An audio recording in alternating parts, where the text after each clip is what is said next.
So I was planning on putting out a video this week about some lenses, you know, some typical camera stuff. But then Buffalo happened and Texas happened yesterday. And I just decided I wanted to do this instead, because who could possibly think about anything but almost 30 lives lost in 2 shootings again. And I just, you know, like, I don't understand what is going on. Like, these are 18-year-old kids going out here and getting a gun, leaving their homes, intending to go kill innocent people. And in the case of yesterday in Texas, like young kids, children. I don't understand what's happening, you know?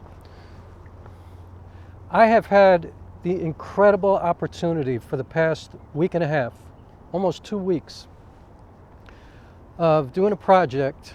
I'm documenting a bunch of hip-hop workshops at a school. And these workshops are for 8th graders. So I have been shooting and editing footage of kids for the past week and a half. And so what that means is that I've been looking into these beautiful faces, these amazing faces of kids, you know, whose lives are sitting there in front of them, you know, who are just getting started. And, you know, in some cases, kids who have lived a lot of life already. You know, because one thing I noticed, which is kind of interesting for me, is that a lot of these kids have some serious scars on their faces. And I don't mean like 1 or 2 kids, but a lot of these kids. And I find that such a metaphor for what's been happening this past week, and actually for years. Like, this has been going on for a long time, but it just feels like it's getting worse and worse and worse, right? Like it's ramping up. It's out of control.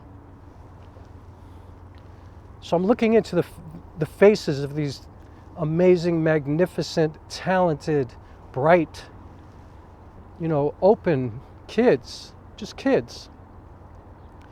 And, you know, last night when I spent all day editing yesterday, and I turned on the news when I was getting ready to cook dinner for myself, and I saw what happened, and I started crying. You know, it was like I had this visceral response that just came out of my spleen. You know, it just came out of the middle of my body, and I think it's because I was just looking at these children that I've had the opportunity to work with for the past, you know, week and a half.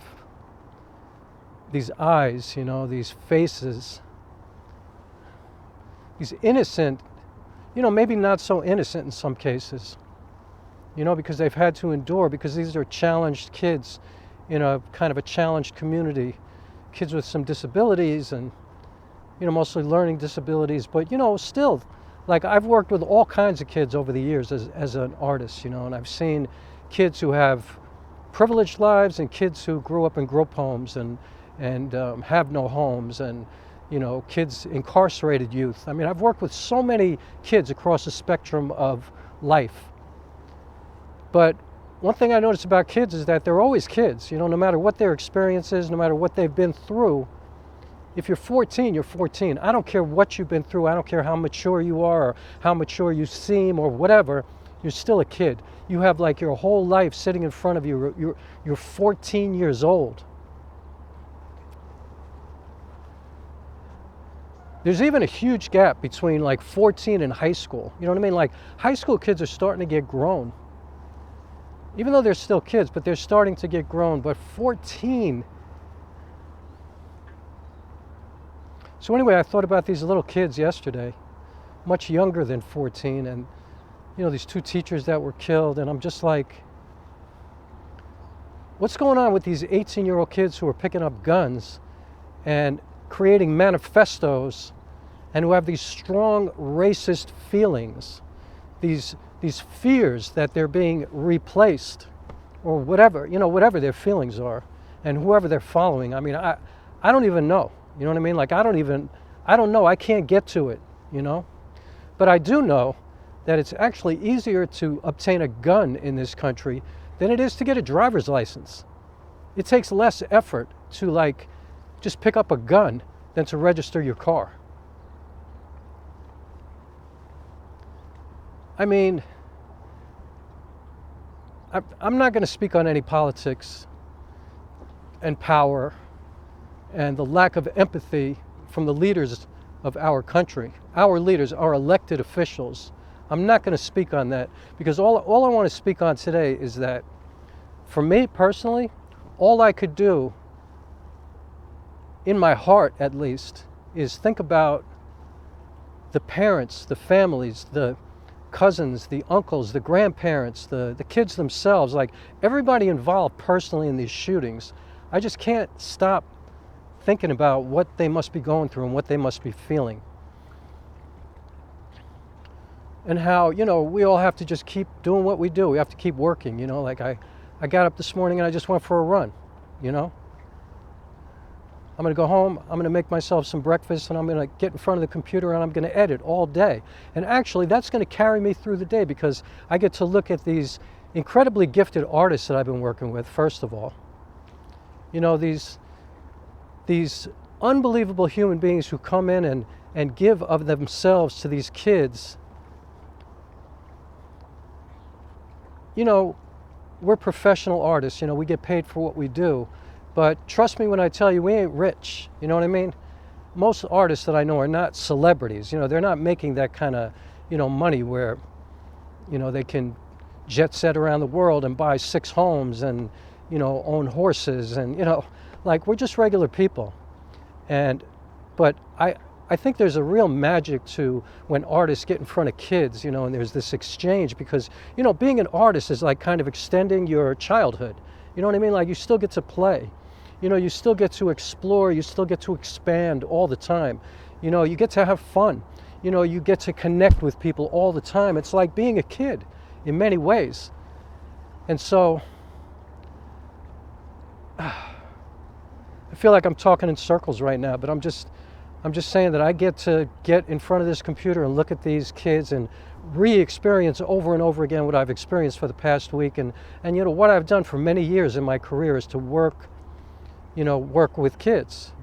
You know, like I said, whether they be privileged or whether they be in group homes with no families, it's always kind of the same. It's always kind of the same. You know, they just look at you like, wow, what are you about to do? What are we doing today? And yesterday, these kids went to school.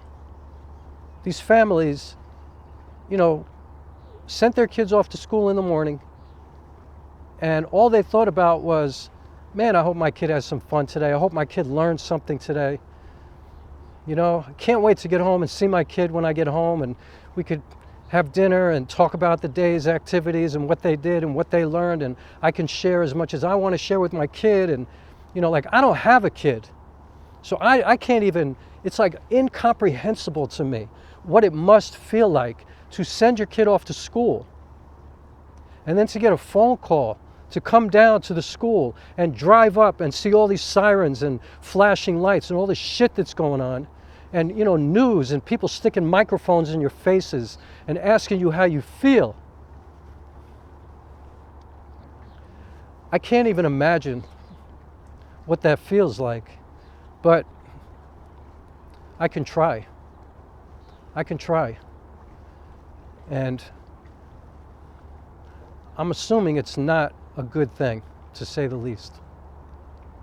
So anyway, I'm honoring all these kids today, and I'm honoring the families, and I'm actually honoring all of us, because, you know, as a society, we're breaking down. You know, we're falling apart. We're allowing this to happen. We have to do something. And when is that going to happen? Like, when are we actually going to do something? When are we going to make actual bold moves to make this change? Because we're really not doing anything. You know, every day is the same. Every day is the same. And this is going to happen again, and then again and again.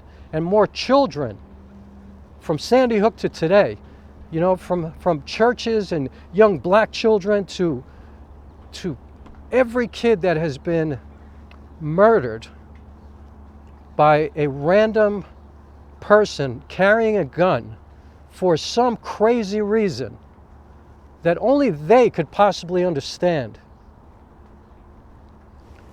When are we going to do something bold to try to come together and fix this?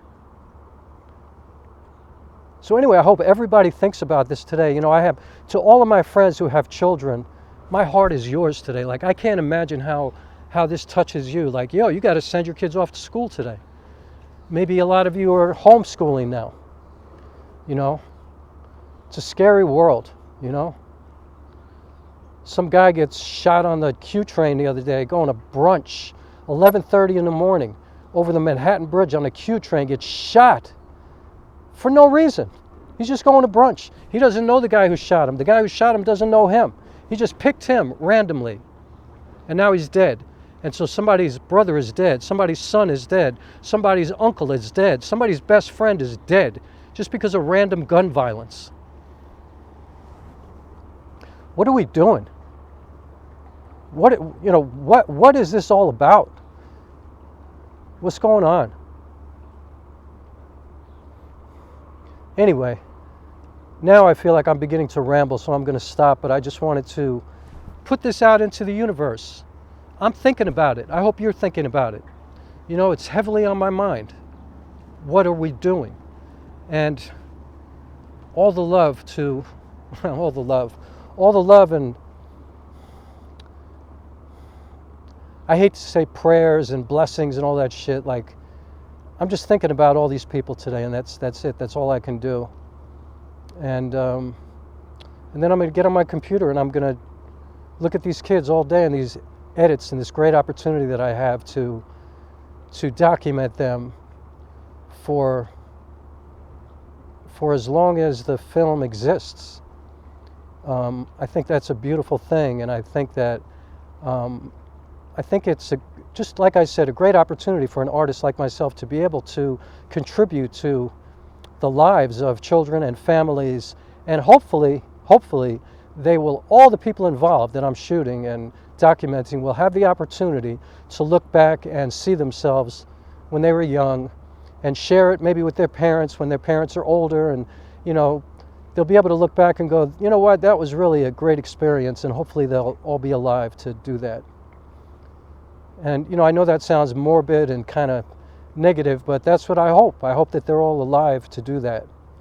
And that's it. So have a beautiful day. Be careful out there. Take care of one another. And I'll be back soon with a video about lenses and cameras and whatever else I talk about, you know, because life goes on. You know, that's the thing about death and life. You know, death is a part of life, you know. For the person who dies, that life ends, but for everybody else it just goes on, and whether you're directly affected by that death or not, life never stops. You know, people are continuing to do what they do today. You know, millions and millions and millions of people will have no idea that a loved one of yours died today, or you died today, or whatever. Life continues, and that's the beauty of it. You know, we should continue to live. We have to continue to live, but we also should figure out how to take care of one another a little bit better. So, thanks for watching. I'll see you soon. Peace.